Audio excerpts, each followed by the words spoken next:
Ladies and gentlemen, another great week of football has just ended, and what an exciting week of football it was.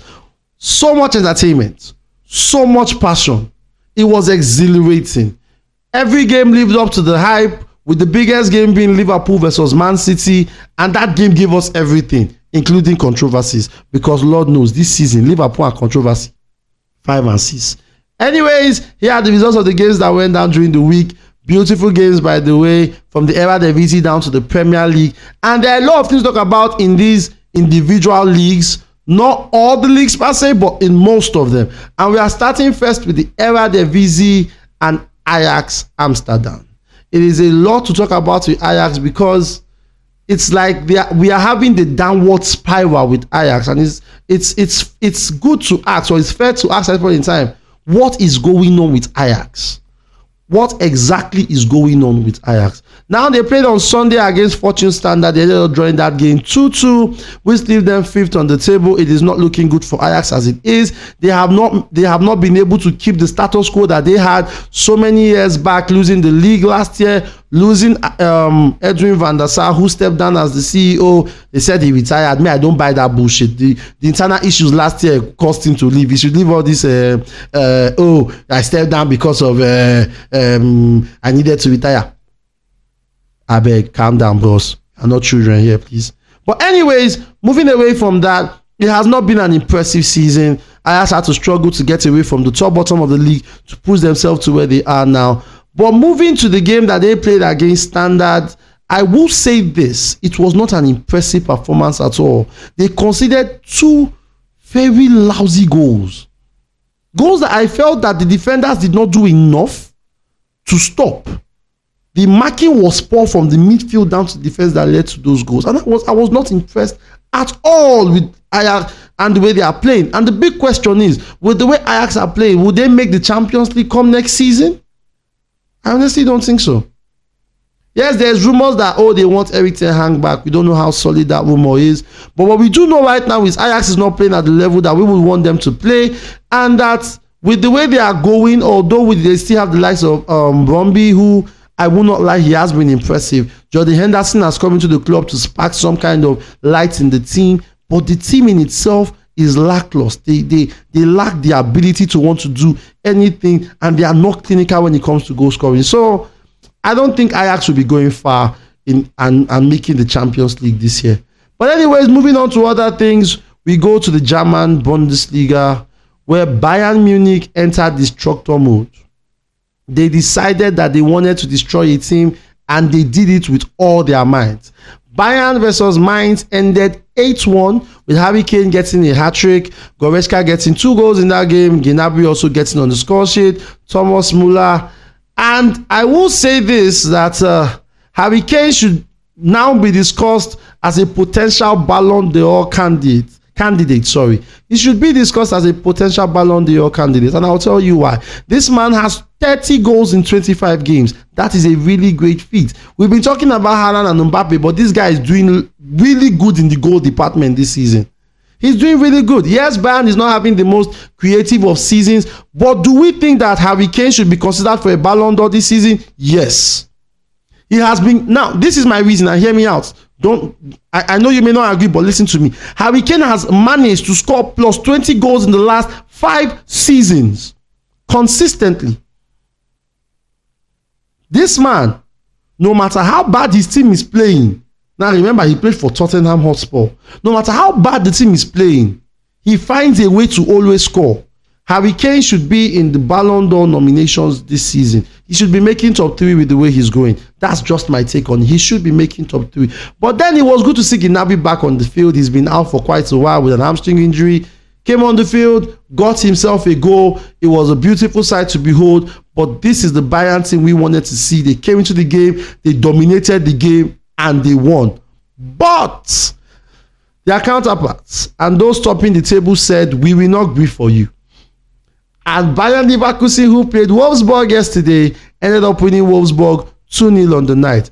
And I will say this, clap hand, my brothers, clap hand, my sisters, for Xavi Alonso. The job he is doing right now at Bayern Leverkusen is impressive, especially with his wing backs. Grimaldo and Frimpong. I said something to a friend yesterday. I said these two will not be in this club come next season with the way they are playing. They are just too good right now. And Xabi Alonso is utilizing them. When they bought Grimaldo, I did not see that as something special, but he has come up to this team and he has gotten almost 10 goals, if not 10.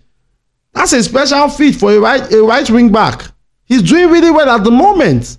And Bayer Leverkusen, when you watch their game, you are impressed with how well they play on the counter. You are impressed with how much pressure they put when they are marking the ball. Like the style of marking, the way they pressure you to win the ball back, it's like you're watching Liverpool. Just Liverpool is better at doing that, to be honest. But that is really good. Really good from Bayer Leverkusen. They won their game, still topping the table with 11 points. Do I see Bayer Leverkusen losing that title? Hell no. Not with the way they are playing.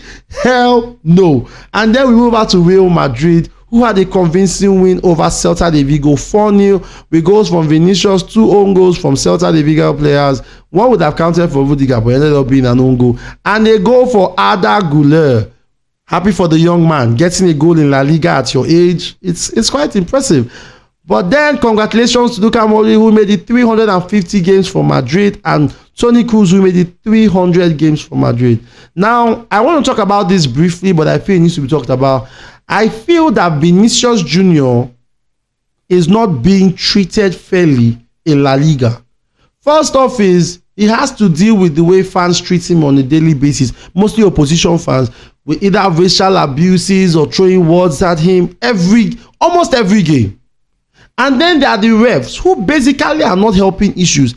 I watched a game whereby Vinicius, last game and this game, was rough handled too many times in the match, and the ref just kept on saying they should play on. And when Vinicius makes a tackle, the ref is quick to blow. Is there an agenda against Vinicius Jr.? Please let us know, La Liga refs. We need to understand the officiating against this young man is causing a stir, and we need to understand what is going on. I personally love Vinicius Jr., so when I see something that is not nice, I have to talk about it. It's not fair the way he's treated in that league. That boy is one of the best things that happens to La Liga, and has happened to Real Madrid. I'm a Barca fan, but I have to appreciate a baller. He's a baller, and he turns up at very important moments for Real Madrid, which he even did this week. So I believe that treatment of Vinicius Jr., when it comes to the officiating, is really poor. Really poor. But then Madrid won the game, keeping their lead at the top of the table, 7 points adrift Barcelona, which is still pissing me off. But then we go to Barcelona. Yes, we won against Mallorca 1-0. But I would say, as a Barca fan, that I was not impressed. The game did not impress me one bit, because I expected more from Barcelona. But then I got less. Gundogan missed the penalty, and it took individual brilliance from Lamine Yamal for us to get a goal. Our injury crisis got worse with Rafinha also being injured, which did not help issues. And at this point in time, I'm really scared, because we have so many injured players that we might actually end up just losing to Napoli. I'm not hoping we do lose, but with the injury crisis we have, it's not looking good, my people. It's not looking good. I'm telling you, it's not looking good. Even as a Barca fan, I'm not very positive that we may be able to beat Napoli come this Champions League week. But then we have to talk about the all-round play, and let me say this: tiki-taka is dead at Barcelona, because I'm not seeing any tiki-taka in this current Barcelona squad. There is no tiki-taka. All I'm seeing is attack. No one is trying to slow the game down. If Frankie de Jong is not playing, if Pedri is not playing, you don't see it. Even Gavi doesn't really play tiki-taka right from time. So it's basically down to Frankie de Jong and Pedri. Gundogan is not really a tiki-taka guy. I expect him to be more of a tiki-taka guy, but somehow he too is playing the kick and follow football at Barcelona, which is not helping us. I feel Xavi needs to go back to the drawing board and work on that. Our play against Mallorca was not impressive. I was not impressed with the performance at all. But then we talk about Lamine Yamal, who has come into the team.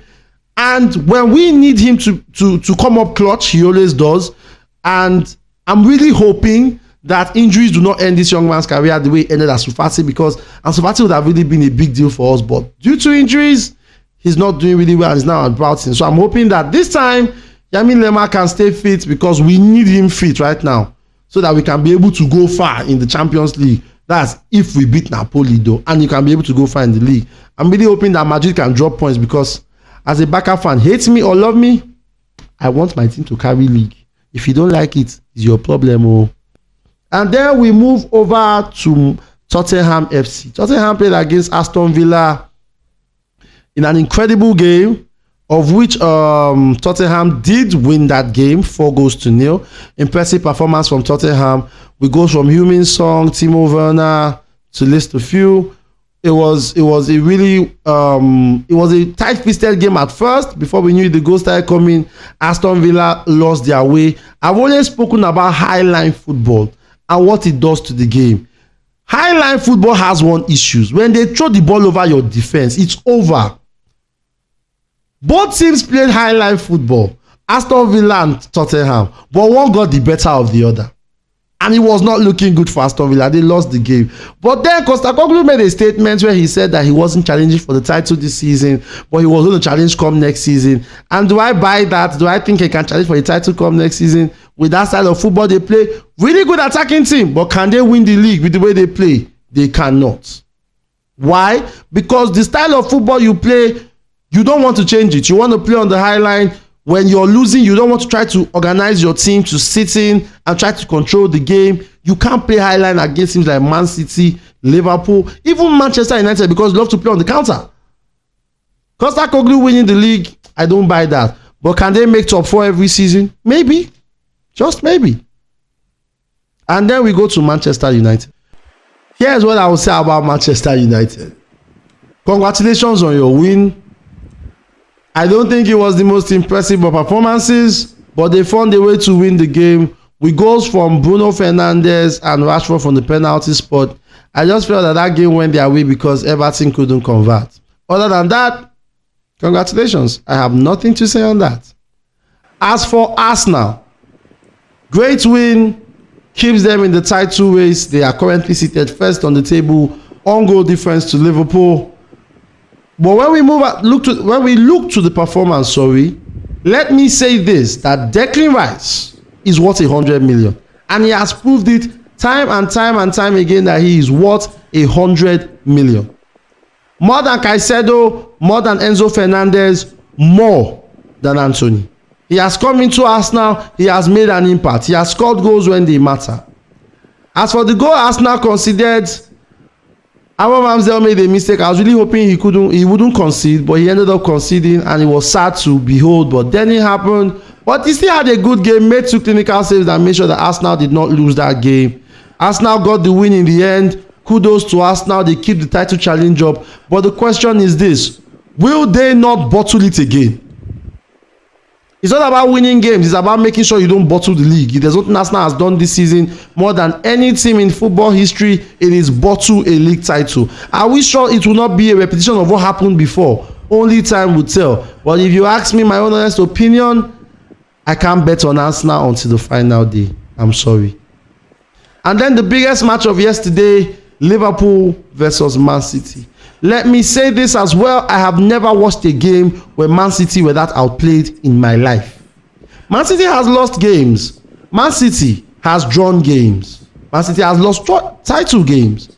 But Man City has never been that outplayed to a point where in the first half we had an 87-13 ball possession. I have never seen that before in my life. But then it happened. Is it 87-13 or 83-17? One of the two. 80 something to 17 or 13. Like, are you serious? Man City, a whole Man City. But then that was the case of yesterday. Man City was not impressive at all. Yes, they got the first goal by John Stones, but after that goal, it was an average performance from every one of them, every single one, from Haaland to Foden to Kevin De Bruyne, who was pissed off by the way that he got replaced at halftime. But I don't understand why he was pissed off, to be honest, because he wasn't in the game. He wanted to stay in the game, but he wasn't. I can't keep you on the field because you want to be there. The coach made a call, and his call, even if he didn't get him results, but the call ended up impacting the game, because we cannot agree with the fact that the moment Kovacic came into the game, Man City were able to control the game, even if it was for a little bit. So it wasn't a wrong call to make. But then at the end of the day, Liverpool were the most dominant side.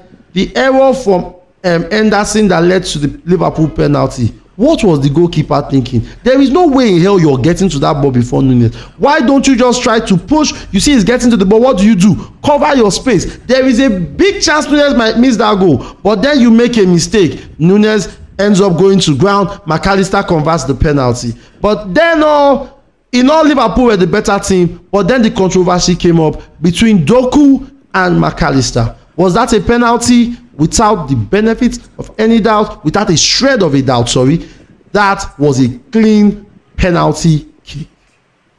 I've said it this season that VAR has an agenda against Liverpool.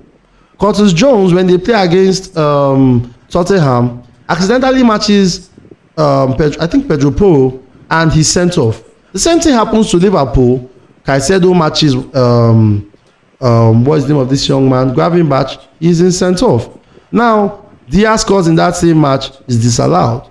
They are playing this game now, they have a penalty, it doesn't count. Against Arsenal, Martinelli pushes Van Dijk forward, which leads to the second goal. VAR does not see that. Please, I want to ask VAR, is there an agenda against Liverpool that we don't know about? Did they offend you people? Come out and confess. That was a clean penalty. How that was not given, I have no idea. But then I felt Liverpool should have still won that game regardless, because Luis Diaz had 2 chances to put in the goal, but he did not, and at the end of the day they drew the game. But then can we talk about Luis Diaz for a moment? That guy was amazing last night. He put Kyle Walker on the floor with one of the most impressive dribbles I've seen. It's been so long I see someone humiliate Kyle Walker that much, and also did the same thing to Bernardo Silva.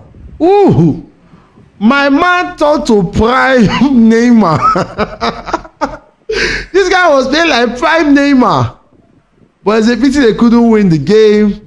And then the game for this night, Chelsea versus Newcastle. I was asked my prediction on stream who I think will win this game. I'm going with Newcastle to win the game. I think they'll win Chelsea 2-0. That's my prediction. I'm not saying that that's the match result, but that's my prediction. I think they'll win the game 2-0. I don't see Chelsea winning against Newcastle. Not because they're not a good team, but because they tend to fumble when they need to win. And we all know Newcastle for one thing. When they are in a mood, they always give goals. So if I'm going to be a betting man, I'm betting on Newcastle. But it was a great week of football. I enjoyed every single game, and I can't wait for the next week to come over.